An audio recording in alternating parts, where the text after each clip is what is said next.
bendiga a todos. ¿Qué tal? Buenos días, buenas tardes, buenas noches a los que nos miran desde otras partes de los 5 continentes y estaban esperando esta transmisión. Ahora cambió la hora en esta parte del planeta, de manera que comenzamos el horario de invierno. Por eso es que estamos una hora antes transmitiendo. Por ejemplo, en Argentina son 18:30, pasados 2 minutitos, 18:30 o 6:30 de la tarde, y así sucesivamente en el resto del mundo, donde una hora más tarde a cambio de que nosotros dormimos una hora más. Por eso nos ven más hot hoy, así nos ven así, que estamos excited, y es porque dormimos una hora más. Y hay mucha gente que llegó temprano por primera vez en su vida que no tiene la menor idea, porque se le adelantó la hora. Felices, contentos en momentos te voy a transmitir, digo a los que están del otro lado, ya hemos cantado aquí, nos hemos regocijado, la hemos pasado fenomenal, y ahora llega el momento en que te voy a transmitir lo que creo Dios me dijo que te diga. Antes quiero presentarte a alguien, 2 cositas muy rápidas y ya viene el mensaje. Lo primero, ustedes saben que nosotros en River no solo bendecimos, como te decía recién, antes de comunicarnos con el streaming, de conectarnos, con el streaming, no solo bendecimos a Cuba, sino que también a Uganda, nuestro hogar de niños en Uganda, donde 300 chicos, casi 300 comen 3 comidas al día, reciben estudios, nuestros docentes, pero también tenemos nuestra obra en la India. En la India Dios nos ha dado favor para tener allí, sostener un orfanato, bendecir a esa gente maravillosa. Y está el querido líder de esta misión en la India, que lo voy a invitar a pasar aquí, el pastor. Se llama Spurgeon Satish Kumar. Feliz Thanksgiving, Día de Acción de Gracias. Y Rob Owen también. Rob es nuestro misionero y es parte de nuestro staff. Trabaja con nosotros, de nuestro board, de nuestra comisión directiva. Así que Rob, siempre es un placer tenerte. Gracias por todo lo que haces. Rob es el que es nuestra punta de lanza. Él fue a África la primera vez, logró conectarnos con estos chiquitos, hicimos el colegio, lo fundamos, todo gracias a que él descubrió a esta gente. Después hizo lo mismo en la India, conoció a Satish Kumar, después fue a Egipto. Siempre lo mandamos a él. Si no lo matan, si no lo secuestran y sobrevive, después vamos nosotros. Muy bien. ¿Estamos listos, gente? Y siempre alguien se tiene que sacrificar, siempre. Si algún día le digo, oremos por la familia de Rob, el Señor llevó a su presencia a Rob, es porque alguna misión salió mal. Y nosotros negaremos cualquier contacto con él. No. Mis queridos, el invierno siempre proyecta una sombra fría. Y los días suelen ser cortos y las noches demasiado largas. Es como si el sol y la calidez hubiesen empacado sus maletas y emigraran hacia el trópico. Extrañamos el clima de playa, pero eso ya no va a ocurrir, al menos no en esta temporada, porque es invierno. En primaveras podemos ver todo tipo de flores, de plantíos. Durante el verano el viento mece las hojas frondosas y en el otoño disfrutamos de las grandes cosechas. Pero durante el invierno todo está quieto, mortalmente quieto. Los campos amanecen en ciertos sitios cubiertos de escarcha, en algunos de nieve. Los árboles extienden sus ramas esqueléticas. Además, el invierno trae peligros, ventiscas, tormentas, irrupciones en el clima. Es mejor abrocharnos la chaqueta, subirnos la cremallera, quedarnos adentro y mantenernos calientes, seguros. Por eso la pregunta hoy, aquí y a los que están en casa es, ¿estás en medio de un invierno? Pocos lo saben, pero una noche, y sin ninguna razón racional, valga la redundancia, sin ningún motivo racional, te despertaste con una ansiedad que nunca antes había sentido. Todo dolía, pero si pudieras contarlo dirías que dolía de una manera extraña, tan extraña que ya te resignaste a buscar la forma de describirlo, de articularlo con palabras. Cuando comenzó quizás era una sensación de malestar que pensaste que era incluso algo físico y que se iba a terminar yendo. Una especie de inquietud omnipresente que te acompaña y que va contigo donde quiera que vayas, hagas lo que hagas. Sientes como que algo no está bien, aunque no lo puedes identificar. Es un estado, como dijo alguien, de desasosiego, que te priva de calma. No puedes respirar profundamente, como si tuvieses algo en los pulmones, pero necesariamente no estás enfermo o enferma de los pulmones, pero es como si te costara respirar. Una intranquilidad que no se marcha, que te enturbia los momentos agradables. Perdiste la risa, hace tiempo que no te ríes a carcajadas y no sabes por qué. Es esa insoportable sensación de querer que todo acabe, pero no sabes bien qué es lo que quieres que acabe. Lo cierto es que es un displacer que te corroe las entrañas y dejas de dormir. Esto es determinante, dejas de descansar. Y entonces cuando dejas de descansar no te puedes nunca desconectar de tus pensamientos y librarte a las manos del inconsciente.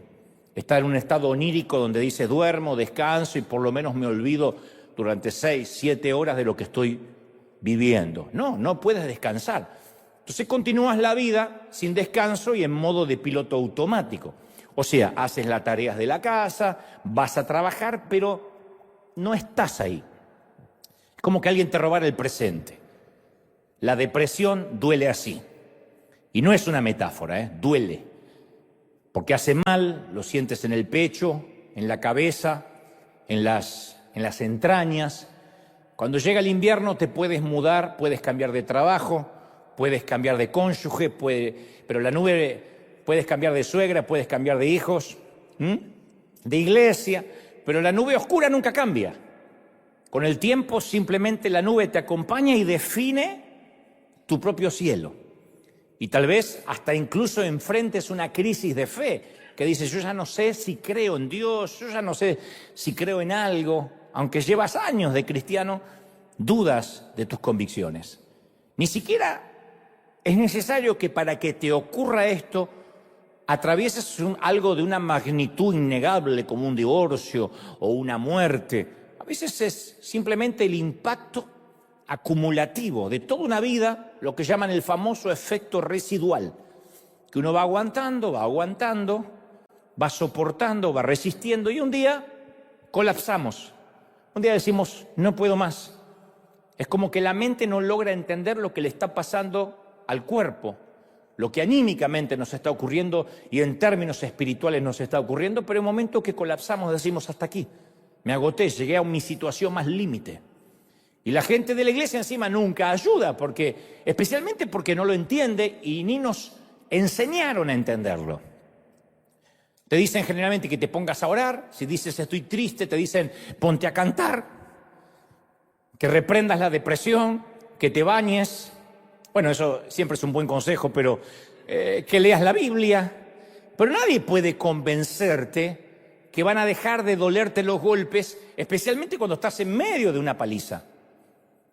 Porque no es que la iglesia te dice, te voy a ayudar a reponerte al postoperatorio. No, te dicen, no te tiene que doler cuando te están pegando, cuando la vida te está dando. Y lo único que quieres es que los golpes se acaben. Necesitas una tregua, un descanso. Yo no hace mucho conocí a una mujer que había perdido a un hijo adolescente en un accidente de tránsito. Y una mujer cristiana de su propia congregación le dijo, tú tienes que confesar que todo lo puedes en Cristo que te fortalece y confesar victoria, ya no llores. Y la afligida mamá, que había expresado su dolor, en lugar de que la oyeran, la abrazaran, le dieran la gracia y el espacio para sanar, la callaron, le hicieron cerrar la boca dándole un versículo diciéndole que ella no estaba cumpliendo la palabra de Dios. O sea, la implicación era que si no eres fuerte, entonces no estás confiando en Cristo. Y eso es extremadamente triste para el que está pasando una situación difícil. Porque la Biblia está destinada a animar, no a dar respuestas fáciles en medio del dolor verdadero. La Biblia no son las galletitas de Panda, que abres la galletita de ver qué me sale y te sale un versiculito. La Biblia es para animar, para que el Señor nos hable, no para darle a alguien por la cabeza. ¿Hay algo peor que nos lancen versículos bíblicos al azar cuando estamos heridos? ¿Y por qué tenemos siempre la tendencia a hacer eso? A dar consejos que no nos están pidiendo. A veces lo que necesitamos es un abrazo o que nos escuchen. No queremos soluciones rápidas. Porque hay dolores que no implican, no merecen soluciones rápidas. No es repite esta frase y el dolor de perder un hijo se va a ir. El momento que solo queremos que nos abracen en silencio. Entonces, ¿por qué tratamos siempre, digo los cristianos, de arreglar a los que sufren? ¿Por qué creemos que el sufrimiento es una temporada de vergüenza? ¿Por qué no podemos tolerar, por ejemplo, que un cristiano atraviese una temporada de tristeza? No soportamos, decimos, no, tiene que haber algo raro, tú no puedes estar triste. ¿Por qué no podemos estar tristes si la tristeza es una de las emociones que nos regaló el Señor? El Señor estuvo triste hasta la muerte. ¿Por qué no podemos soportar que alguien esté pasando una temporada en que no tiene ganas de reírse a carcajadas? Es fácil tener amigos genuinos, cristianos, con los que podemos fingir y decir estoy bien, nada me preocupa. Lo difícil es tener amigos con los cuales poder ser honestos, sin temor a ser prejuzgados, sin que nos digan estás haciendo las cosas mal. Por eso a veces pensamos que los cristianos no podemos expresar nuestras emociones y no tenemos en la iglesia una teología de la adversidad. No la hemos desarrollado. Como que el evangelio del empoderamiento permeó tanto la vida del creyente que escuchamos demasiado la palabra positivo, positivo, positivo, y se nos asegura que si practicamos la confesión positiva nos van a pasar cosas positivas. Y yo creo que sí, el optimismo es una gran cosa. Lo malo es que la vida no siempre es positiva. A veces en la vida las cosas no salen como lo esperamos, ¿o no? No siempre la vida es color de rosa. Y si nuestra mente está cableada o conformada para ser inexorablemente positiva, va a llegar el momento en que estemos viviendo en un metaverso imaginario, en un mundo sin sentido común. A mí me gusta ser positivo, yo me considero un tipo medianamente positivo, no para decir qué bruto, qué positivo, pero medianamente positivo. Pero hay algo que también creo, que si uno no tiene un punto de vista realista de la adversidad, cuando llegue el momento de enfrentar la adversidad, el resultado no va a ser muy positivo que digamos. Uno tiene que ser realista, ni pesimista ni optimista, realista. El tema de fondo, insisto, es que no somos impermeables a los prejuicios de los demás cristianos. Y si se sabe que recibiste un diagnóstico de salud mental o tomas pastillas para equilibrar tu cabeza, inmediatamente alguien va a pensar que estás en pecado, en el peor de los casos que estás endemoniado hasta la jeta. Entonces, ¿qué haces? No buscas ayuda, por miedo a ser señalado. Entonces, los prejuicios evangélicos son un grave problema sanitario, siempre. La depresión duele de una forma completamente diferente a cualquier dolor físico que hayas experimentado, porque el dolor físico uno lo puede localizar. Me duele la rodilla, me duele la espalda, tengo un problema en el hombro. La depresión duele todo.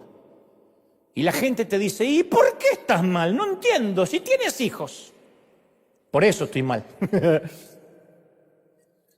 pero no entiendo por qué estás mal. Tienes casa, tienes dinero, tienes más que lo que tienen en Cuba, tienes más que la gente de Uganda. ¿Por qué estás triste? Y uno hasta le da vergüenza decir estoy triste, porque tiene razón en ese sentido. Pero la depresión, la tristeza no se deja comprender y no tiene una solución inmediata. Y no eres plenamente consciente de que algo anda mal hasta que algo se rompe en tu interior. Y te niegas a pensar que es una enfermedad, que es una patología. Dices, no, es un estado de ánimo, debe ser porque estoy bajo estrés, bajo surmenage. Pero la tienes. Y no se soluciona con un par de suturas. Ojalá fuera una herida que se soluciona con un par de suturas y un apósito. Mucho menos con que te oren o que pases adelante y te impongan las manos. Ojalá fuera así de fácil. Ahora es cuando yo quisiera estar equivocado y que alguien me diga, sí, se resuelve con una oración rápida. Pero no. ¿Cómo reparas algo que sabes que está dañado, pero no sabes cómo está dañado ni en dónde? ¿Cómo sabes? Tú solo sabes que tienes un letargo, un desasosiego, una desidia que no puedes explicar. La depresión es un camino a través de una noche de invierno que no se termina, sin señales, sin un destino claro. La depresión, yo siempre digo, es un parásito en el corazón y en la mente. Un parásito que entra porque entra y que no hay razón aparente por qué lo dejamos entrar y reproducirse. Y es una condición humana que no respeta la estatura espiritual de nadie y se siente casi a nivel arterial. Esto es literal. Algo arterial es que sientes que las palpitaciones de tu corazón cambian, que literalmente sientes que te vas a morir. Se siente a nivel arterial, no pasa con ningún otro dolor a menos que involucre el miocardio.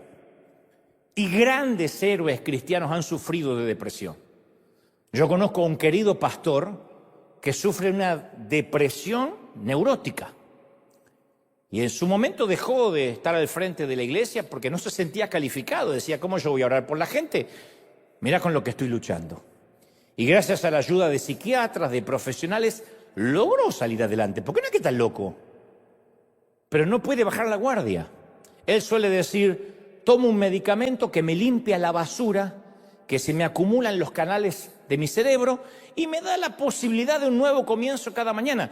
Por ahora me toca tomar cada cápsula con gratitud a Dios. Esa es su nueva normalidad. No se tiró bajo una manta y me dijo, ya está, me agarró un demonio y acá me dejo morir. Entonces a veces pensamos que un medicamento, que la quimioterapia, que la diálisis, la insulina, las pastillas para el colesterol son una señal de debilidad, de no tener fe. Eso es mala praxis cristiana. Hay gente que necesita un medicamento, pero a veces te miran como que eso significa poca espiritualidad, o en el peor de los casos, carnalidad. Pero esas cosas no son necesariamente un sustituto de Dios. No es que uno deja de creer en Dios por tomar pastillas para bajar el colesterol malo. Dios también está presente en los médicos que hacen la sinapsis y que estudian los neurotransmisores para que funcionen bien. Tal vez el pecado realmente sea que nuestro orgullo, a veces, nuestra obstinación, no, hace que no aceptemos la ayuda que Dios nos ofrece a través de los profesionales. Pero es una locura decir, no, yo no voy a ir al médico porque eso es señal de debilidad. La debilidad puede ser el orgullo de no querer ser diagnosticados, de no querer ser tratados. A veces el ser diagnosticado nos da paz porque ya no estamos hablando de alguien sino de algo. ¿Sí? Cuando uno dice, este es el diagnóstico, esta es mi patología, uno se da cuenta que está luchando con algo, con una patología. No es que yo soy loco porque heredé el carácter del abuelo y salí a mi vieja y eso corre por mis genes y ya no tengo cambio porque yo soy loca. No es así, es una patología. Cuando uno sabe que no lucha con alguien sino con algo, hasta calma al núcleo familiar. Porque uno sabe que no es que papá está loco, que mamá, según cómo se levante hoy, eso va a depender del clima y la atmósfera de la casa. No, estamos luchando con una patología, con un diagnóstico que tiene mamá. Entonces, otra vez, pregunto, ¿puede que estés atrapado en una melancolía perpetua? Hay gente aquí o en casa que conoce ese solsticio de días sin sol y árboles desnudos. Yo conozco una mamá que sí, una mamá de 3 hijos, 2 en pañales y 1 discapacitado.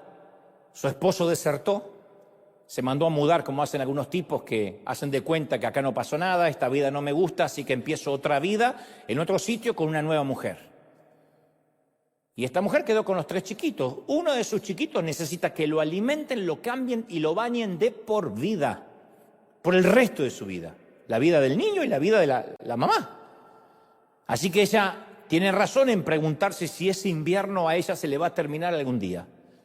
Lo mismo se pregunta otro caballero cuya esposa no le pregunta qué quiere cenar, sino que le pregunta quién rayos es él, porque habían soñado con recorrer el país en un motorhome, en una casa rodante, pero hasta ahora está viviendo su vejez durmiendo solo y visitando a una mujer internada con Alzheimer que mira por la ventana formulando preguntas devenidas de la demencia. Y yo sé que hay gente aquí que se identifica con estos casos, tal vez no puntualmente con estos, pero con la misma sensación. Entonces, ¿cuándo fue que te diste cuenta que la vida no te iba a resultar como esperabas? Tus padres se divorciaron, tu cónyuge fue infiel, tu salud nunca mejora, está frágil. Es ese momento que uno se siente invadido por un frío siberiano que se asienta sobre nuestra vida. Tu mundo se convierte en un círculo ártico de días oscuros, noches largas, temperaturas que congelan la sangre. Los inviernos son parte de la vida, señores, son parte de la vida. Y por más que tratemos de abrigarnos y protegernos del viento, hasta el más saludable de nosotros puede caer con un gran resfrío o un gran tema pulmonar. Los días de verano es como que uno no le es difícil sentir a Dios. Yo nunca he tenido una experiencia mística o empírica. Me refiero a que nunca yo he tenido una epifanía, Dios se me apareció y me habló con voz audible, algo que incluya el departamento de efectos especiales del cielo. Nunca. Pero sí he tenido temporadas en que yo sentía a Dios muy cerca. Y cuando vivimos esos tiempos los recordamos como regalos. Son regalos, son momentos que no suelen ser la regla general. No es que Dios no quiera estar cerca, pero cuando uno recuerda esos momentos en que uno habla con Dios y se conecta con Él, es maravilloso. La vida no es un eterno verano tropical, salpicado con algunos inviernos de tanto en tanto. No, la vida es al revés, y no soy pesimista, soy realista. La vida es un invierno largo, salpicado con algunos pocos días de verano que uno tiene que saber atesorar. Quizás podemos mudarnos a alguna parte del mundo y evitar el clima frío. Hay gente que hace eso. Cuando llega el invierno, hace como los gorriones, se va para el otro lado. Y cuando el otro lado llega el invierno, se viene para este lado. Pero no hay sitio que podamos mudarnos, al que podamos mudarnos para escapar del invierno espiritual. Pero lo más duro del invierno es que a veces sentimos que Dios se ha ido. Eso es lo peor. No que Dios se fue, uno lo siente así. Salmos 88, 14 describe el dolor más grande del salmista. David dice, hace la pregunta más áspera, más cruel de la que jamás haya hecho. Él dice, Dios, ¿por qué escondes de mí tu rostro? No es que Dios lo estaba haciendo, pero así se sentía David. ¿Por qué cuando yo te hablo, Dios, tú das vuelta el rostro? ¿Por qué lo escondes? Yo creo que es lo mismo que sintió Jesús en la cruz cuando dijo, Padre, ¿por qué me has desamparado? Eclesiastés, Lamentaciones y muchos de los salmos son libros invernales, donde está lleno de esas preguntas. O sea, no estamos solos en esto. Entonces, hoy es el diagnóstico. No es para que se suiciden en masa hoy. Déjenme avanzar. Vamos con el diagnóstico. El diagnóstico es que muchos estamos atravesados por las noches de invierno. Y está bien reconocer que no estamos bien. Ahora, ¿cuál es el propósito? ¿Por qué tenemos que atravesar noches de invierno en la vida? Yo creo que una de las razones es que sufrimos de desorden, de déficit de atención espiritual. Yo pienso que a veces Dios tiene que irrumpir de algún modo en la vida porque inmediatamente lo sagrado se nos vuelve común. Yo digo, ¿por qué Dios no nos ofrece primavera todo el año? ¿Por qué no te casas y tu esposa es genial, nunca te hace un problema, nunca un sí, nunca un no? Es más, es sorda muda, es genial. ¿Por qué te casas y tu marido nunca le crece la panza, nunca eructa, nunca se larga gases, nunca toma cerveza, nunca ronca de noche? Es Brad Pitt ungido. ¿Por qué no? Porque tus hijos no son como los hijos de Charles Ingalls, porque se parecen más a los Simpson. ¿Por qué? Bueno, ¿por qué? ¿Por qué Dios no nos envía sueños, epifanías a todos nosotros cada noche? Digo, ¿por qué no nos enciende una zarza en cada esquina?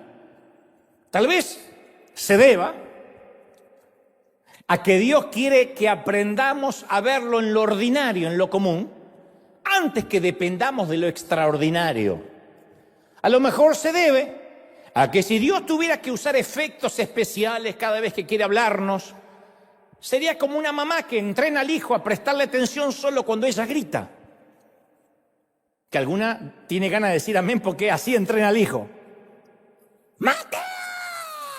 Nunca el nombre del apóstol estuvo en esa garganta como lo está a diario. ¡Mata! Porque queda más bien Nabucodonosor, Judas, que estaría mejor. Pero le ponen nombre de cristiano, Bartolomé. ¿Por qué desconectaste el pulmotor del abuelo? Esas cosas.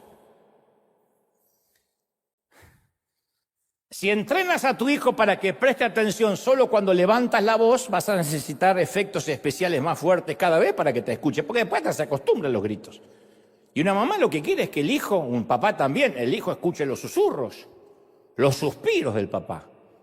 Entonces Dios quiere enseñarnos que esas temporadas álgidas de incertidumbre son procesos para crecer y para aprender a oír la voz de Dios, pero debemos saber que Dios ve esa depresión, no es que nos abandona, nos dice, voy a permitir una depresión y te veo de acá a 10 años a ver cómo te pegó. No, Dios dice en Éxodo 3:7, he visto la opresión, le dice a Moisés, que sufre mi pueblo, la opresión, estar oprimido. Opresión es lo mismo que depresión, es algo que está deprimido, chiquitito, algo que se contrae.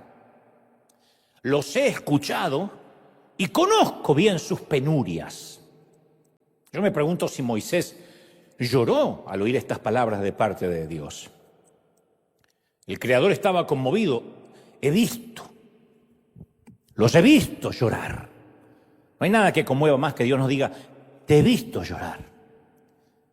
Sea lo que sea que hoy te agobia, una larga enfermedad, una quiebra financiera, el sufrimiento de la familia, la confusión, insisto, una depresión inexplicable que no resiste análisis, una terrible pérdida.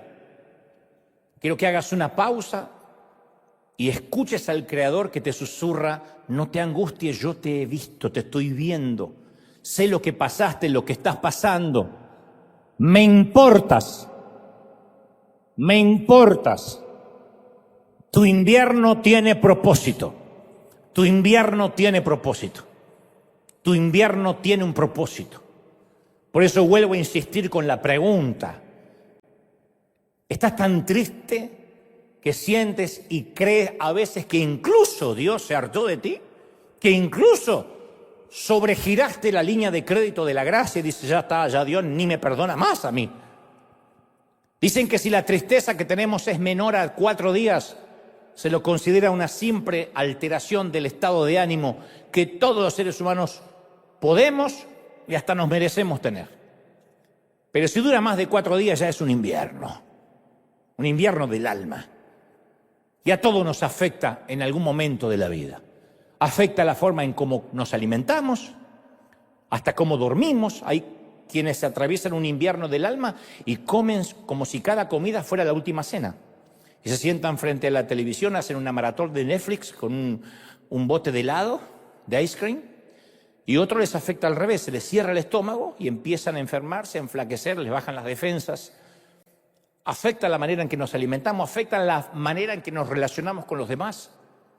Y si cargas con esos sentimientos de fracaso, quiero decirte que estás en buena compañía, porque no estás solo. Uno dice, yo debo vivir esto solo. Nadie está como yo, pero es más, yo te quiero decir, estás parado o estás parada entre gigantes de Dios.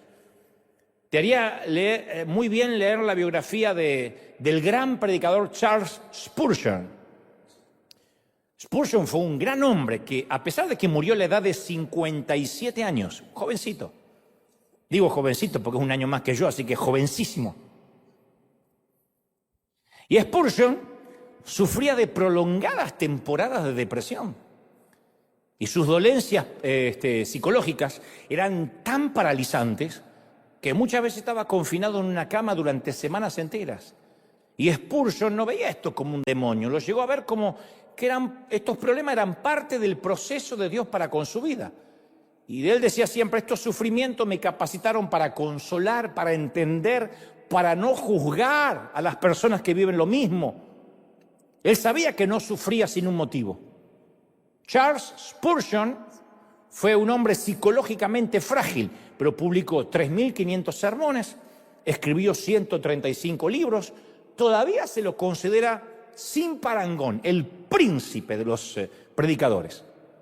Si hubiera vivido en tiempos de redes sociales, los apostocríticos lo habrían liquidado.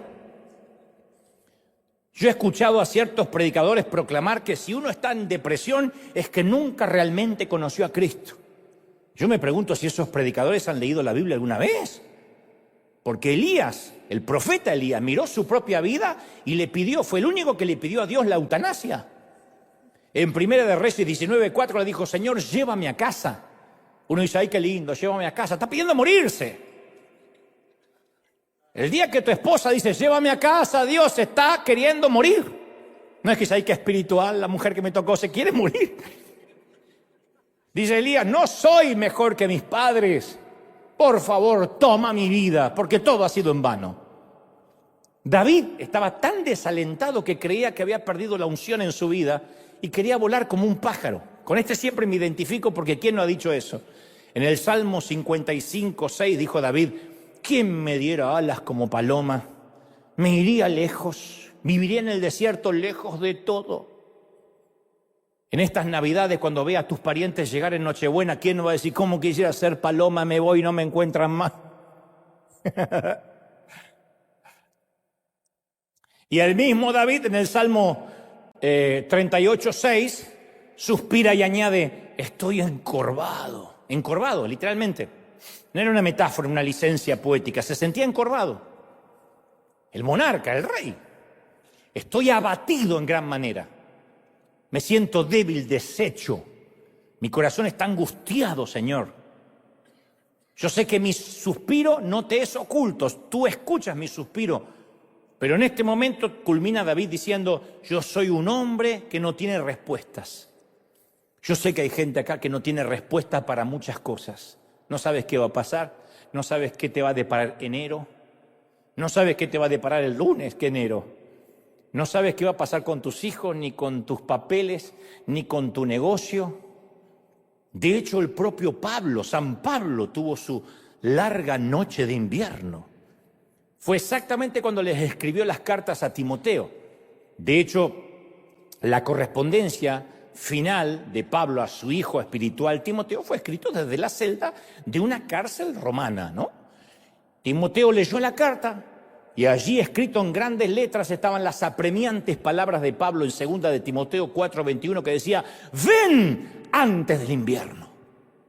Ven antes del invierno. Pablo sabía que su tiempo se estaba acabando. A mí si me torturaran y me metieran preso por predicar, la primera carta no habría sido a ningún hijo espiritual. I'm sorry, I'm so sorry.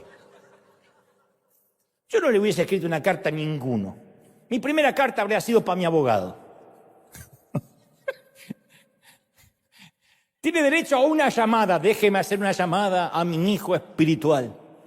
Lo voy a llamar a Rob Owen aconsejándole. ¡No! A mi abogado. Le diría, sacame de acá, desgraciado, paga la fianza. Haz lo que tengas que hacer. Para eso te estoy pagando. O por lo menos eres bueno, te pago como si lo fueras. Resuélvelo rápido. Y trata de que esto no se filtre a la prensa, ni a las redes sociales, ni a los religiosos. Pero Pablo sabe que esto forma parte del propósito. En lugar de pedir un abogado, el anciano pide papel para escribir, un libro y un abrigo. Le dice, trae, Timoteo, cuando vengas, antes del invierno, el capote, la capa, el abrigo que dejé en Troas, en casa de Carpo, y los libros. Y mayormente tráeme los pergaminos, que eran los sitios donde, el lugar donde él podía escribir. Pablo solo le había pedido lo que necesitaba. Estaba a gusto con esta estación invernal de su vida. porque él podía discernir el propósito de Dios en esa temporada. El invierno es un dialecto del lenguaje de los tiempos. Es un dialecto. Yo no sé si oíste hablar alguna vez de la teoría del efecto mariposa. Por lo menos hay películas que hablan del efecto mariposa. La teoría afirma, esto no es un invento de ciencia ficción, es una teoría, que el aleteo de las alas de una mariposa se puede sentir al otro lado del mundo. O sea, según este concepto, el aleteo de una mariposa en Florida agita la más pequeña de las ráfagas de aire, ¿no? Esa ráfaga de aire crece y crece milimétricamente, chiquitito, ondulando alrededor del globo terráqueo hasta que se convierte en una tormenta caótica al otro lado del planeta. Entonces, en otras palabras, es posible que el aleteo de una mariposa en Miami puede provocar un huracán en Hong Kong. Ahora, yo estoy de acuerdo con la idea que las cosas pequeñas producen grandes acontecimientos. El efecto mariposa se usa mucho en las películas, en los viajes a través del tiempo, como Regreso al Futuro, que le decía, Marty, no podemos causar una paradoja temporal, porque ahora el pasado no es el pasado, sino que es otro pasado alternativo, Marty. ¡Atac! ¿Se acuerda? Uno se mete en el vórtice temporal y ocasiona una paradoja en el tiempo. Ese es el efecto mariposa. Ahora, yo no concuerdo con eso de la parte aleatoria en cuanto al ser humano. Yo no creo que los hijos de Dios somos víctimas de los aleteos. Yo no creo que ciudades enteras sean arrasadas por el mar a causa de la voluntad caprichosa de un insecto. Si fuera así, todo es causa y efecto, casualidad y suerte, y no habría consuelo, porque nadie tendría propósito. Pero si yo encuentro consuelo en las promesas como estas, Salmos 115:3 dice, nuestro Dios está en los cielos, en su trono, y puede hacer lo que se le plazca. Eso me consuela. Hay un rey. Un profeta se lamentó en Lamentaciones 3:37, dice, ¿quién puede anunciar algo y hacerlo realidad sin que el Señor dé la orden? Una pregunta retórica. ¿Quién va a hacer algo en la tierra sin que Dios dé la orden? Y el profeta Daniel declaró en Daniel 4:35, Él actúa, Dios, según su voluntad, tanto en el cielo como en la tierra. No hay nadie que pueda oponerse a su poder ni preguntarle, hey, ¿qué haces? Me encanta. ¿Quién le puede preguntar a Dios, ¿qué estás haciendo? Entonces, Dios aseguró en Isaías 46:10, yo digo, mi propósito será establecido y todo lo que quiero lo voy a realizar. La mariposa puede volar todo lo que quiera, pero que su aleteo genere un huracán, para eso necesita el permiso de Dios. Primera de Timoteo 6:15 afirma, Él es el único y bendito soberano, Rey de reyes y Señor de señores. No hay otro rey. Él no es un presidente democrático, no depende del Senado, no depende de los diputados, no necesita los votos populares de nadie, no necesita la boca de urna. Él es el rey y no se ha movido desde el principio de los tiempos y sigue siendo el rey. Entonces, en esta línea de pensamiento, tenemos que aprender a discernir que el invierno que nos está ocurriendo no es un capricho o la mala suerte o el aleteo de un insecto. Es un propósito divino, ¿sí o no? Pasa por algo. A fines de agosto del 2018, 2 años apenas antes de la pandemia, aquí muy cerquita el pastor Andrew Stocken, yo te lo conté, en una iglesia de Chino, California, se quitó la vida por depresión. Querido pastor, joven, ministro de tan solo 30 años, 3 niños pequeños. Y su esposa declaró, después de que él se quitara la vida, dijo, yo no entendía la profundidad de su depresión, ni la lucha emocional que estaba enfrentando. Todos nos dejábamos engañar con su aparente carisma y sonrisa. Era un tipo muy carismático, no era un tipo que usted dice, y se veía venir depresivo. Un tipo, ustedes buscan sus videos, Andrew Stocken, y es un muchacho cool, con buena onda, con mensajes motivacionales. Ni su esposa se dio cuenta que había una implacable batalla espiritual envolviendo la vida de su marido. Estaba atravesando el invierno y aparentemente ni él ni ella lo pudieron discernir. Y eso sucede porque muchas veces los cristianos creemos que la ansiedad y la depresión son problemas que se arreglan con una oración rápida, o declarando victoria, o decretando que somos libres. Decrete que es libre. Hay un respetado médico cristiano que dijo hace poco: nuestro mayor problema es que pusimos a las enfermedades mentales en las categorías de las luchas espirituales. Uno no pondría una enfermedad del corazón en la categoría de las luchas espirituales. Nadie se avergüenza de contar que se fracturó la pierna, o que tiene asma, o que incluso tiene diabetes, pero siempre estamos ocultando la depresión, nos da vergüenza. Y como si esa ignorancia no bastara, le sumamos la idea errónea de que los pastores, los líderes están más cerca de Dios y no luchan contra la depresión o no pasan inviernos crudos.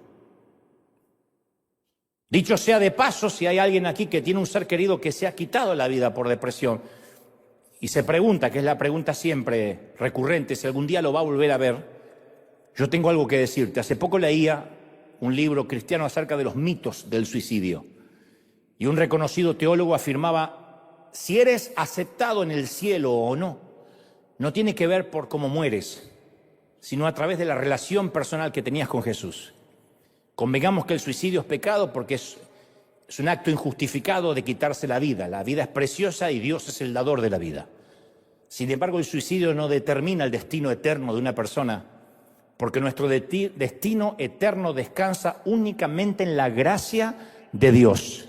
No hay quien le pregunte qué haces. No hay quien le pueda decir qué haces. Y como dijo el querido Rick Warren, cuyo hijo menor también se quitó la vida hace unos años, él dice siempre: yo sé que lo veré en el cielo, porque la gracia de Cristo está por encima de cualquier desfase hormonal o desfase mental. Y sigo con Pablo. Antes de su invierno, Pablo pide las 3 cosas que todos necesitamos para completar nuestro propósito durante el invierno: un abrigo, un libro y papel. El abrigo tipifica una cobertura. Cuando estamos en nuestro invierno, deseamos un abrigo. Especialmente lo necesitamos en el invierno de nuestras vidas. Trágicamente, algunas personas no tienen a nadie que pueda traerles un abrigo. Un abrigo tipifica el abrazo sin preguntar, el decir: voy a pasar la noche contigo, tomando café, tomando un té. Y no tenemos que hablar de lo que te pasa, hablemos de cualquier cosa, no te voy a juzgar. Pero para algunos la necesidad de mostrar una imagen les impide mostrarse vulnerables y admitir que necesitan a alguien. Eso es lo peor. Los líderes que después terminan quitándose la vida es porque no pudieron pedir ayuda, porque tenían vergüenza de pedir ayuda. ¿Qué van a pensar? ¿Qué le queda para él si el que necesita ayuda soy yo? ¿Y quién dijo que un pastor no puede necesitar ayuda? Pero a veces nos sentimos demasiado orgullosos para decir: sí, soy quien soy, pero necesito la calidez, la cobertura de un abrigo. Incluso Jesús clamó en la cruz. Hace unos años atrás, varios años, yo pasé un periodo muy oscuro en mi ministerio, en mi vida. Y yo me acuerdo esos días con un dolor indescriptible. Y yo decía: Señor, decime en qué estoy mal. Y sentía que Dios tenía todo el derecho a retirarme todo. Esos momentos uno siente literalmente que hasta su alma está perdida. Y recuerdo que alguien me buscó incansablemente hasta dar con mi teléfono y me dijo: Dante, te voy a decir una bobería, que ya lo sabes porque no te voy a enseñar a ti a predicar, pero Dios nunca te dejó de amar. Y me dijo: no sabes cómo te ama el Señor, príncipe. Es el mejor regalo que me pudieron dar, porque es una frase que yo después empecé a decir durante la pandemia. Él me dijo: Dios todavía te ama, Dios está contigo. Yo sé que no es una super revelación, porque es una verdad escritural, pero caramba que la necesitaba oír. A veces necesitamos recordar eso simplemente: Dios todavía te ama, ¿en serio? Y si eres un líder o un pastor, quiero que me mires. Una vez que Dios posee a alguien, esto no es una posesión de tiempo parcial, es de por vida. Dios nunca va a entregar lo que es suyo al enemigo, nunca. Jamás. Nunca. Nosotros podemos flaquear, podemos fallar, caer en pecados devastadores, Pero una vez que Dios nos posee, Él no va a perder su interés en nosotros. Salmos 37, 28 dice, Jehová no desampara a sus santos, para siempre serán guardados, no para veces, para siempre. Entonces no hay pecado, no hay depresión que pueda causar que Dios pierda el interés en ti. Tú eres todavía su posesión adquirida. Y Él no regala sus posesiones, mucho menos si le costó la sangre de su hijo. No la regala. Pablo también, además de una cobertura, pide un libro. Yo digo, qué pedido extraño, ¿no? Para un hombre que está sentado en el corredor de la muerte. Yo pediría una buena hamburguesa, tal vez. Si sé que me voy a morir, total, ¿qué importa? Mucho gluten. Pero él pide un libro. Él manda por un libro, ¿por qué? Porque todavía está vivo. Y mientras vivamos, tenemos que continuar alimentándonos, creciendo. Pablo propuso en su corazón que iba a continuar alimentando su mente y corazón hasta el último día. La lectura fue su última dieta, su última comida del alma. Algunos dirían, ¿y para qué aprender más? Si ni vas a salir de la cárcel y te vas a morir. Pero el conocimiento, uno nunca debe adquirir el conocimiento como la joyería fina, para ostentarla, para ser obsceno, para impresionar a otros. Mira el anillo que tengo, mira. No. Yo no sé qué libro pidió Pablo, pero sí sé que su motivación para leer no era prepararse para la siguiente conferencia que iría como orador invitado, que es el mayor peligro de los oradores, que cuando leemos la Biblia profesionalmente y la dejamos de leer devocionalmente. Hay veces que uno lee la Biblia, hay muchos predicadores que leen la Biblia para enseñarle a otros, y podemos llegar a ser como esos hortelanos que cosechamos para darle de comer a todos mientras nosotros nos morimos famélicos, muertos de hambre. Hay gente que ministra a tanta gente y ellos viven en un estado depresivo terrible, porque nunca dicen, Señor, yo necesito que me hables a mí. Cuando uno se deja de alimentar y solo se alimenta profesionalmente, está fregado. El último pedido que Pablo le hace a Timoteo es que le traiga papel. Después del libro le dice, papel. Este es mi favorito de los tres, porque Pablo no hace caso a su crisis y aprovecha la oportunidad de seguir siendo productivo. Es como que dice, tráeme papel porque mientras que yo viva, aunque me queda poca vida, yo quiero seguir escribiendo, todavía no terminé. Yo admiro eso porque no dedica tiempo a las lágrimas, no hay una exhibición de autocompasión lacrimógena, me estoy muriendo y nadie me viene a visitar, no está así. A diferencia de la petición del libro, que nos desafía a seguir recibiendo, la petición del papel nos desafía a seguir dando. El verdadero llamado es dar y dar hasta el final. Él clama a Timoteo por unos pocos envíos de papel, porque todavía no había terminado de escribir lo que quería escribir. Quería estar seguro de dejar un legado. Él hizo su mejor escrito en la víspera de su ejecución. Y las hebras más grandes de su sabiduría no están solamente en lo que él dijo, sino en cómo lo dijo. Su mensaje a Timoteo es, no te salgas del juego, no renuncies, mi viejo. Le estaba enseñando a su hijo lo que más necesita un hijo escuchar de un padre: no abandones, no te entregues, no renuncies. ¿Están conmigo, sí o no? Y le escribe a Timoteo, segunda de Timoteo 4:4, le dice, pero tú sé sobrio en todo. Soporta las aflicciones, haz obra de evangelista, cumple tu ministerio. Yo ya estoy para ser sacrificado, yo ya estoy más cerca del arpa que de la guitarra. Y el tiempo de mi partida está cercano. He peleado la buena batalla, he acabado la carrera, he guardado la fe. Por lo demás, me está guardada ahí la corona de justicia, la cual me va a dar seguramente el Señor juez justo en aquel día, no solo a mí, sino a todos aquellos que aman su venida. Así que procura venir pronto a verme antes del invierno. El abrigo, el libro y algo para dejar un legado. Y cuando el telón empieza a cerrarse en su vida, Pablo garabatea las últimas frases de sabiduría que iban a sacudir el mundo. Él aún quiere traspasar su sabiduría, dejar su legado. Y Pablo tenía una cualidad sobresaliente, la seguridad de quién era. Ninguno de nosotros puede cumplir con ningún propósito mientras que estemos batallando con la inseguridad. ¿Quién soy? Y me van a recordar. Hace muchos años atrás trabajaba a mi lado alguien muy inseguro y que poco a poco se fue adueñando de todo. Inventó contraseñas que él solo conocía, abrió cuentas bancarias secretas, se negaba a hacer copias de la llave, había cajones que no permitía que nadie limpiara, hasta le puso un rótulo con su nombre a algunos muebles de oficina. Hasta ahí, yo nunca había visto a alguien tan inseguro. Apenas Dios me mostró lo que este hombrecito estaba haciendo, le regalé la emocionante aventura de la búsqueda de un nuevo trabajo. Next. Los líderes seguros no son territoriales, no son posesivos. La gente insegura tiende a usar la gente en lugar de desarrollarla. Segunda de Corintios 12:14 dice, pues no deben atesorar los hijos para los padres, sino que los padres deben atesorar para los hijos.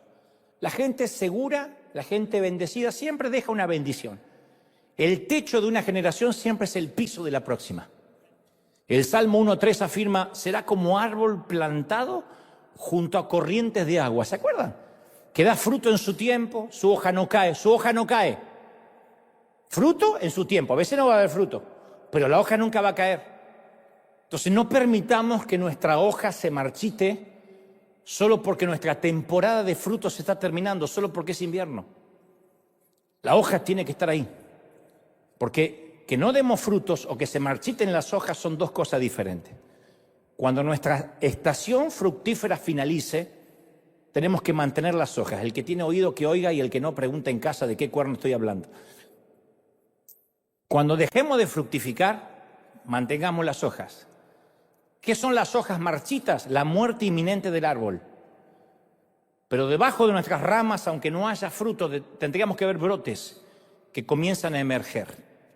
Ya no podemos producir manzana ni durazno, pero pueden que esos brotes sean nuevos árboles que de alguna forma algún día van a dar nuevos frutos. Ya no los vamos a dar directamente nosotros, pero vamos a seguir produciendo a través de otras vidas, como hacemos con nuestros hijos. Ellos van a lograr cosas que nosotros no vamos a lograr por cuestiones de tiempo, porque ya el tiempo no nos da. A ustedes menos que yo soy más joven que ustedes, pero a ustedes no les da. En resumen, no le digas a Dios cuán duro es tu invierno. Dile al invierno cuán grande es tu Dios. Sé cuán grande es tu Dios. Y yo te invito a aceptar la invitación del salmista que dice, engrandezcan al Señor conmigo, exaltemos aún a su nombre, Salmo 34:3. Dios no necesita que lo agranden, Él ya es grande. Es una metáfora de decir, vean lo grande que es, cobren perspectiva. Pero nuestra tendencia es agrandar los inviernos. Y miramos con la lupa el diagnóstico, la enfermedad, la deuda, la suegra, lo miramos con la lupa. Ya la suegra es terrorífica de por sí, imagínate con lupa. Pero debemos meditar menos en el invierno y más en el Señor. Menos en nuestra tristeza, en nuestra celda y más en su poder. Yo a veces me pregunto si nos olvidamos lo inmenso que es Dios, y yo creo que sí. Tiene que ver con que lo sagrado se nos vuelve común. Somos animales de costumbre. ¿Conocemos a aquel ante quien nos reunimos? ¿Entendemos que los demonios le temen y huyen solo al escuchar su nombre? ¿Comprendemos la grandeza de Dios o venimos a la iglesia y bostezamos como pasajeros adormecidos en el vagón de un tren? ¿Estamos conscientes de su gloria? Recién dije eso y a alguien se le atragantó el bostezo. ¿Estamos conscientes de su gloria, de su fuego, de su poder? No estaremos padeciendo, no solo tendremos un déficit de atención espiritual, sino que estaremos padeciendo una pérdida del asombro.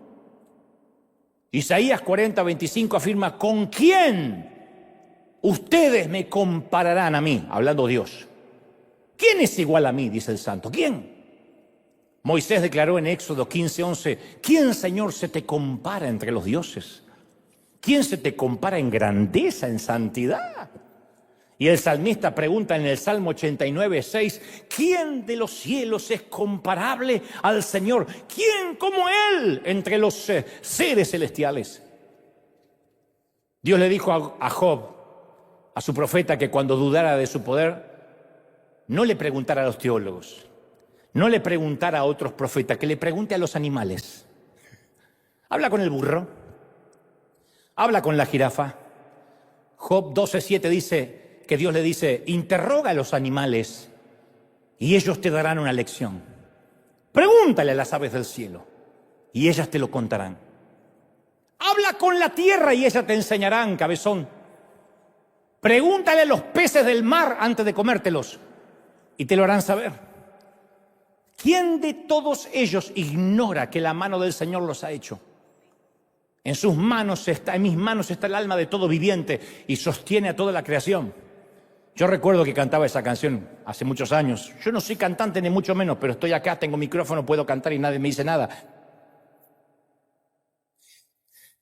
Yo cantaba, pregúntale ahora a las aves del cielo, ellas te lo dirán. Pregúntale ahora a las bestias del campo, ellas te enseñarán.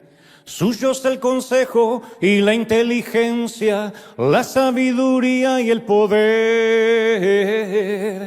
Pregúntale ahora a los peces del mar, ellos te enseñarán. Me encanta. Es el ratito que puedo cantar. Después decía, rompe las cadenas de los tiranos, los ata y los hace callar. Transforma a los príncipes y poderosos y al fuerte lo hace temblar. Esparce a los cielos, los vuelve a reunir, levanta y vuelve a derribar. Pregúntale ahora a los peces del mar, ellos te enseñarán. Y después no me da más la voz porque sigue subiendo y sigue subiendo. Pero siempre me quedó, pregunte a los peces del mar. Entonces la próxima vez que sintamos el peso del mundo sobre nuestros hombros, hablemos con aquel que hizo el mundo. A medida que nuestra percepción de Dios se va engrandeciendo, nuestro invierno se va empequeñeciendo. Siempre. Pregúntale a los peces del mar, pregúntale a las bestias del campo, si acaso dudan del Creador. El apóstol Pablo escribió en Romanos 8:28, sabemos que Dios dispone todas las cosas. ¿Cuántas? Todas. Para el bien de aquellos que lo aman. Los que han sido llamados de acuerdo a un propósito, a su propósito. Sabemos, afirmó Pablo. Hay muchas cosas en la vida que no sabemos. No sabemos si la economía se va a hundir, si la Argentina seguirá ganando la próxima Copa del Mundo, si Messi seguirá jugando, si El Salvador intentará llamarle a eso que hace en fútbol.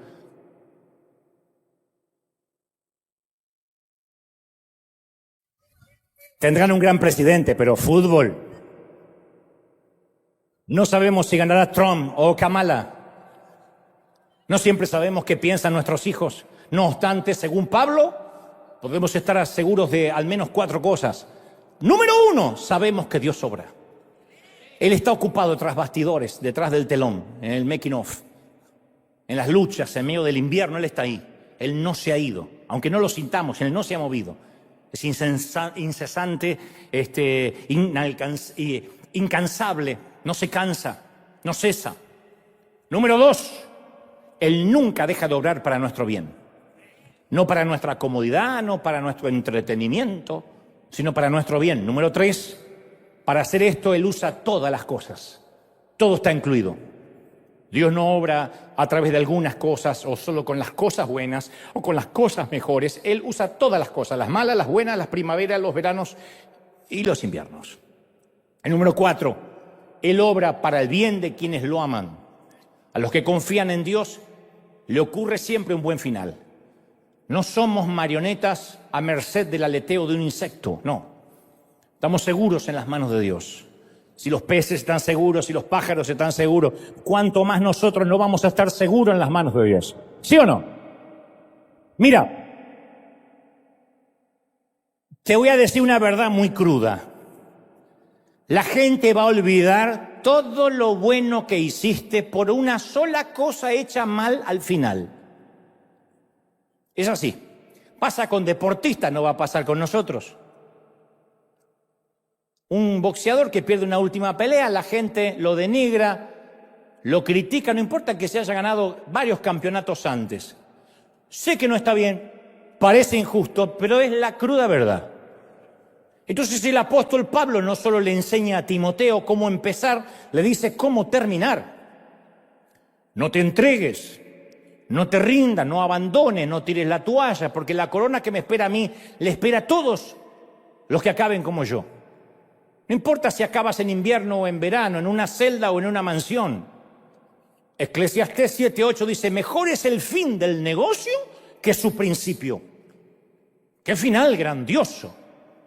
Cuando el libro se cerró, se dobló el abrigo y se escribió la última anotación. El anciano Pablo había mantenido su integridad y había logrado atravesar su invierno con dignidad, estoico, con la mirada en alto, con una convicción firme. Enfrentó la sentencia de Nerón y del Imperio Romano. Allí fue decapitado a los pocos días y por lo tanto relevado de sus funciones del reino.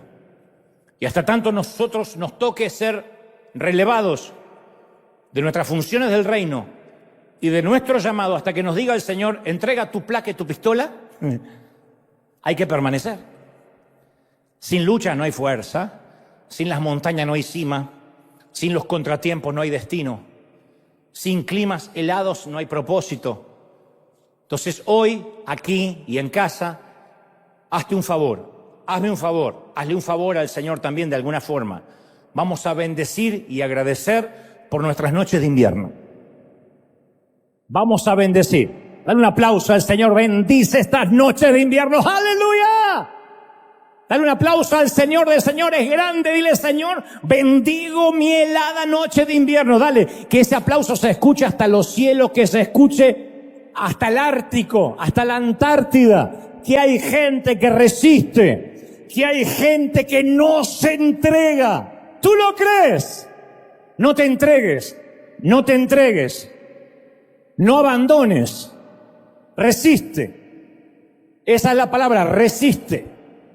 Soporta todas las aflicciones estoicamente. ¿Vas a tener frío? Vas a tener frío. La noche va a ser cruda, es probable. ¿Pasarás temporadas de soledad? Sí, la soledad no es una penitencia.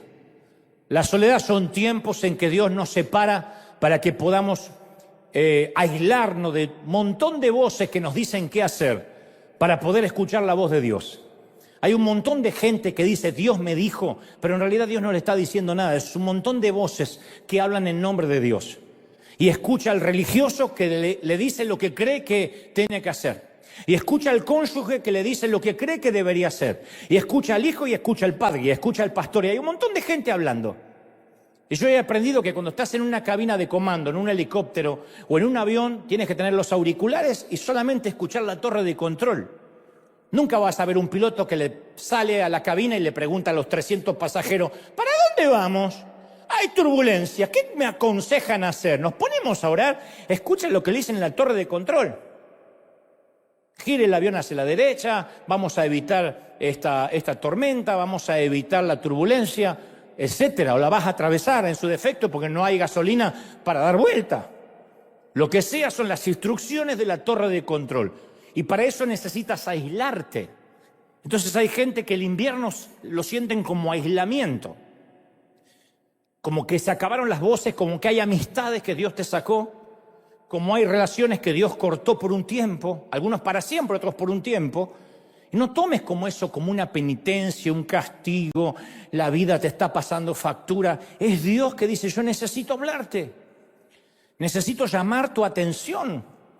Y en el invierno uno medita, en el invierno no hay distracciones, no hay gritos en la plaza, no hay playa, no hay gente pugnando entrar al mar. Estamos nosotros, en el mejor de los casos, una chimenea, un libro, una Biblia y a escuchar a Dios. Y eso te va a dar fuerza para todas las temporadas que van a venir. Tienes que bendecir, tenemos que bendecir el invierno. Son temporadas maravillosas. Yo sé que la soledad, cuando no se elige, duele. La soledad elegida es un placer. Quiero estar solo. Pero cuando nos toca, cuando no tienes ni un gato, y te dice al final, soy una solterona, un solterón, un viudo, una viuda, o lo que es peor, estoy casado, casada, y me siento más solo que Kung Fu. Y uno dice, ¿por qué me pasa esto? Bueno, no lo tomes como un castigo, una penitencia, como una mala cosecha. En la mayoría de los casos es Dios aislándote. Tuvo que aislar al planeta en la pandemia. Los tuvo que aislar para que un montón de matrimonios descubrieran que apenas se soportaban. Por primera vez se miraban a la cara. Para que un montón descubrieran que no tenían a Dios. Para que otros montón descubrieran que no importaba si vivían en Beverly Hills, que la muerte no distinguía ni discriminaba a nadie, que se podía ir el joven y el viejo, el que tenía buena salud o el que fumaba como un escuerzo. Pero Dios nos aisló y aislado nos tapó la boca y nos metió dentro de las casas para que meditemos, para que nos demos cuenta que los únicos que podían sobrevivir era la vida salvaje. Pregúntale a los peces, pregúntale a las bestias del campo y ellas te lo dirán. ¿Recuerdan cuando los noticieros mostraban a los alces, las criaturas del mar que salían, las tortugas, porque ya no estaba el hombre invadiéndolo todo? Pregúntale ahora a las bestias del campo, Job, y ellos te lo dirán, ellos te enseñarán, ellos te mostrarán que no hay nada que ocurra en la tierra sin que Dios lo haga. ¿Tú lo crees? Dios decide, Dios es soberano. ¿Cuántos creen de que Dios es soberano? Él sabe, Él permite lo que tiene que permitir. Nada pasa debajo del sol sin que Dios lo sepa. No es un insecto, no es una mariposa, no es causa y efecto, no es casualidad, no es suerte, no es timba. Esto es Dios cerrando, abriendo puertas, entrenándonos. Y ten por seguro que a Dios no le importa cuándo lleguemos a la meta, sino cómo lleguemos hasta ahí. Y si va a tener que procesarnos, lo va a hacer. Algunos son fáciles de escuchar la voz de Dios. Celebro si eres así. Si acá hay gente de los que dicen, sí señor, ¿cómo? Te celebro. Pero si eres cabezón como yo, vas a necesitar a veces la brida, el freno. Vas a necesitar que a veces Dios te cierre con cerco de espinos, que te lleve y permita ciertas crisis controladas, controladas. Como cuando uno le deja nadar al niño en la piscina y él cree que está solo en el océano, pero el papá está ahí o la mamá está ahí controlándolo. Los inviernos son controlados. En realidad no es un gran invierno ártico, estás en un invernadero. En realidad es un invierno controlado chiquitito así, pero para nosotros se nos hace eterno. Pero Dios dice, te voy a tener ahí, sé cuánto puedes soportar. Yo sé cuánto tú puedes tolerar. Y sé cuál es tu nivel de resistencia y de qué estás hecho. No voy a permitir que te quiebres, no voy a permitir que te pierdas. No voy a permitir que la depresión te haga olvidar quién soy. Yo sé que la depresión no se va a ir ahora, ni siquiera con esta próxima oración. Pero por Dios, lo que quiero que te vayas de aquí es pensando que nada de lo que te pasa, nada, ni lo alto, ni lo profundo, ni la depresión, ni el estar exaire, ni lo presente, ni lo porvenir, ni ninguna otra cosa creada podrá separarte del amor de Dios que es en Cristo Señor nuestro. Nada. ¿Estamos de acuerdo? Vamos a orar. Vamos a orar. Levanta las manos conmigo, Padre. Gracias por este momento. He transmitido, Señor, lo que creo me has dicho a estos tus hijos. Si estás cansado, deprimido, triste, ten a bien levantar las manos y decir, Señor, aquí estoy, no puedo más. Estoy a punto de rendirme, de claudicar, a punto de bajar los brazos. Pero el Señor me dice que te recuerde que falta poco para la meta. No te entregues, mami, no te entregues, papá. Hijo, no te rindas. Vamos, continúa. A los pastores, a los ministros, a los líderes, a la gente que escucha del otro lado, a los que dicen, he llegado al límite de mis fuerzas y añoran ese pasado cuando parecía que eran felices. El Señor dice, si yo te hubiese dejado en el pasado y no procesara tu presente, nunca tendrías el futuro que yo he preparado para ti. Vamos, toma el futuro, arrebata esa palabra, arrebata, bendice tu soledad, bendice tus tiempos de crisis, bendice tu invierno. No pidas que el invierno termine, dile, Señor, bendigo esta temporada, porque cuando llegue el verano la voy a extrañar. Bendigo el invierno, bendigo este otoño, bendigo este tiempo de invernal, de frío, de desazón, los días en que no tengo ni fuerzas, pero sé que de alguna forma tú te vas a valer para que esto valga la pena. Hay propósito, hay propósito. Vamos a pedir al Señor el abrigo. Señor, trae una cobertura sobre estos hijos tuyos que hoy sufren. Los que están tristes, trae la cobertura, un abrigo. Que sientas ahora la sensación de algo que te cubre, una manta que cae sobre ti.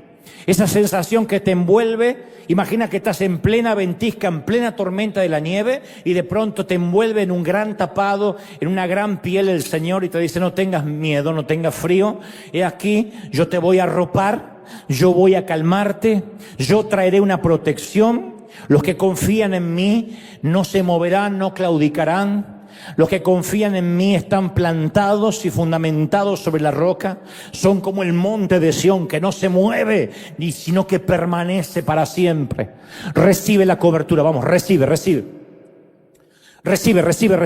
ahora, vamos, unos minutos. En casa, aquí, recibe como si fuera una frazada, una manta sobre ti ahora.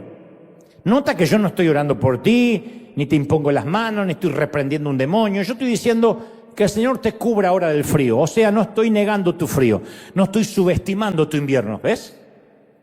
Pero sí te voy a abrigar, o voy a pedir que Dios lo haga.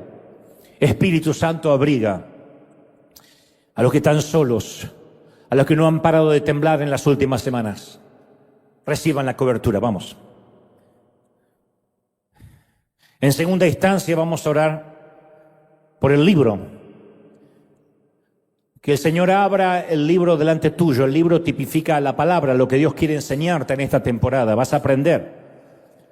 No estás terminando tu carrera, no todavía. Dista mucho de terminar tu carrera. Tú no has terminado. Tú terminas cuando yo digo, dice el Señor. No te entregues. Yo nunca dije que has terminado. Todavía tengo propósito para ti y tienes que aprender. Así que abre el libro en casa y dile: Señor, ¿qué quieres enseñarme? Espíritu Santo, ayúdame a ver esto con ojos nuevos. Ya no voy a maldecir este tiempo, sino que quiero aprender. Eso tipifica el libro. ¿Qué te va a enseñar este invierno? Cuanto más rápido aprendas, más rápido sales. Más rápido aprendes, más rápido sales. No lo evites. Dile: Señor, yo quiero terminar el invierno, pero ¿qué tengo que aprender? Si no aprendo, vuelvo a pasar el invierno, o lo que es peor, no se termina nunca.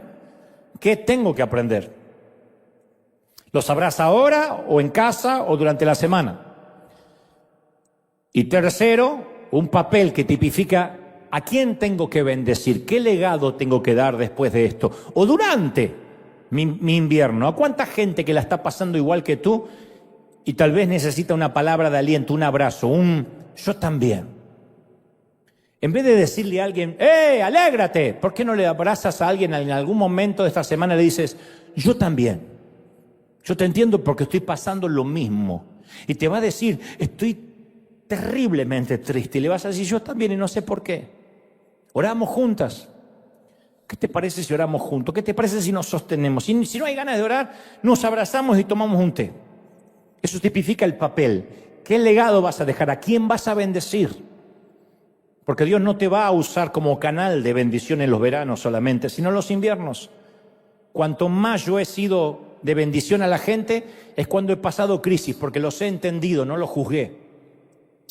Y Dios permite lo que estás pasando porque te quiere enseñar, porque te quiere bendecir, porque quiere abrir puertas que nunca te abrió antes. ¡Oh! Bendito eres, Padre. Gracias por esta mañana, tarde o noche. Bendigo a los que han escuchado este mensaje, los que han atravesado el invierno. Gracias, Dios, por esta cuna de campeones. Gracias, Dios, por estos generales. Gracias, Dios, por esta gente maravillosa. Bendigo su salida, su entrada, su acostarse, su levantarse los bendigo en sus pensamientos más íntimos, en sus suspiros más anhelados. Declaro, Dios, que este bimestre, noviembre y diciembre, será un bimestre de entender, comprender y transitar el invierno, sabiendo de que hay un propósito, de que todas las cosas ayudan para bien, y esto es a todos los que a su propósito son llamados, a todos los que aman y son amados por Dios. Los bendigo, soltamos sobre ellos bendiciones, declaramos a toda esta gente bendita en el cuerpo, en el alma y en el espíritu. Amén y amén. Gloria a Jesús. Sean bendecidos.